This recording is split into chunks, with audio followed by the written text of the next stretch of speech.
For 10,000 years, humanity has built on land, only to have the ocean reclaim it.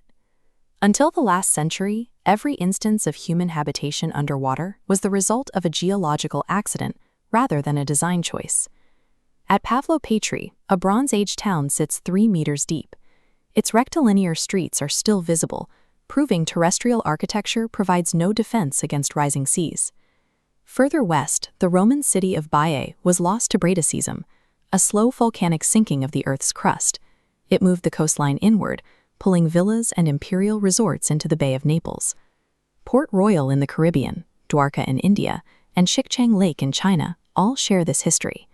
They are passive victims of earthquakes, floods, and shifting coastlines. These sites function as accidental museums.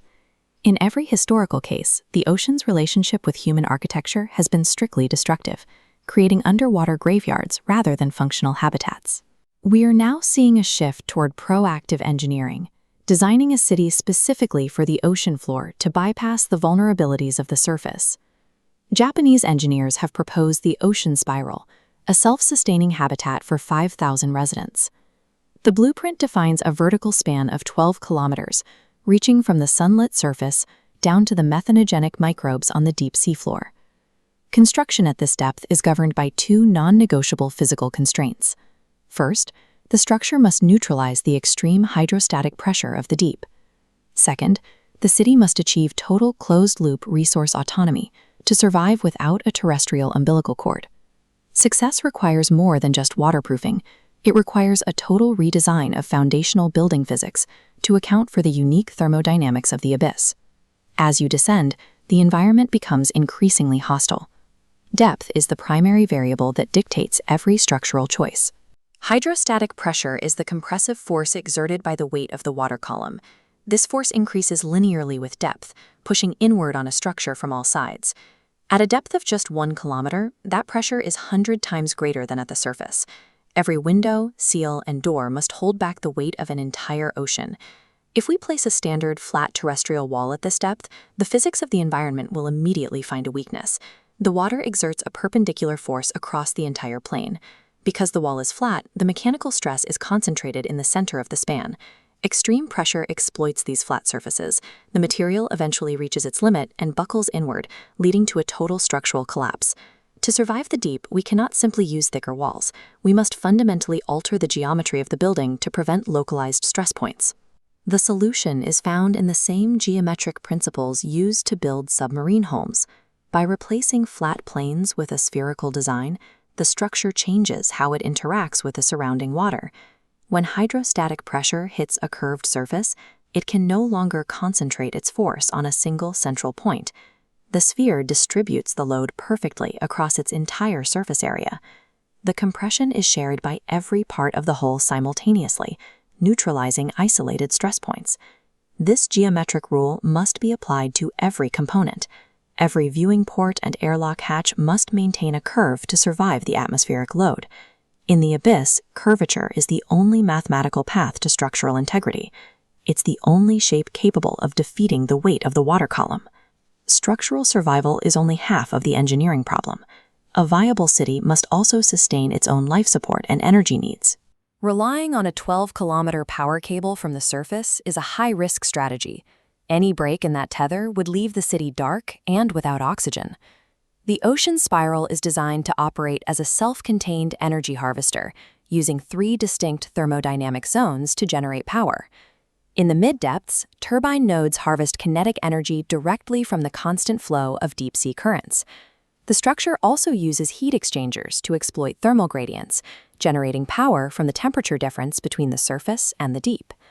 At the very bottom, the base node cultivates methanogenic microbes. These organisms process seafloor sediment into biochemical fuel, providing a steady supply of methane gas. This combined energy output powers the most critical system in the city, a massive desalination plant that provides fresh water and breathable oxygen for the residents above. By operating as an active thermodynamic engine rather than a passive consumer, the Ocean Spiral can maintain its own environment indefinitely. These systems may sound like distant possibilities, but the foundational science has already been validated.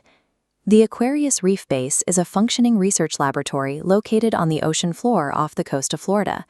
Since the 1980s, it has hosted teams of scientists who live and work underwater for weeks, proving that high-pressure habitation is feasible. Operations like Aquarius provide real-world data on pressure-resistant materials and the reliability of closed-loop life support in a marine environment.